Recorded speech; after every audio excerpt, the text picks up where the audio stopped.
bagong incenso candle for cleansing mga kabayan. New and improved.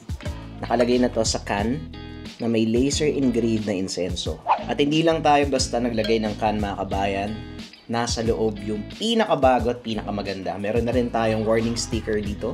Pwede nyo basahin yan kung paano sisindihan yung candle. Pero syempre, silipin natin yung nasa loob. So, pilasin muna natin yung sticker nating insenso. At kapag bukas, doon yung makikita.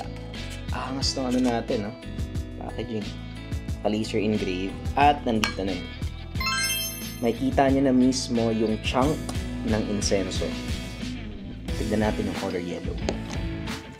Wait lang mga kabayan, no? Ito naman yung color yellow. Wow! Sobrang ganda. Pili na lang kayo kung anong color yung gusto nyo dyan mga kabayan. Pero parehong incenso candle for cleansing naman yan. Red symbolize life, yellow symbolize peace or kapayapaan. Ano-ano nga ba yung sangkap ng incenso candle for cleansing natin? Mga kabayan, hindi ito regular candle kagaya ng esperma. Insenso po ito na may kasamang haplas. Yung langis ng haplas hinalo natin sa soy wax, plus meron dahon ng laurel at syempre yung insenso. Ang kagandahan kasi mga kabayan kapag nakakan ng inyong mga candle, sobrang tagal na nitong maubos. Isipin niyo, kahit matunaw na to lahat ng candle, pati yung insenso, ang gagawin nyo lang mga kabayan, kapag natunaw na lahat, patayin nyo yung apoy, tapos antayin yung tumigas ulit.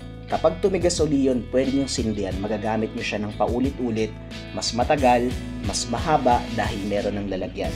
Sa lahat na interesado mga kabayan, available na to yung bagong version natin. Bilisan nyo lang kasi for sure, magte-trending na naman to. Sa lahat na interesado, i-search lang ang shop ng Lika Merchandise.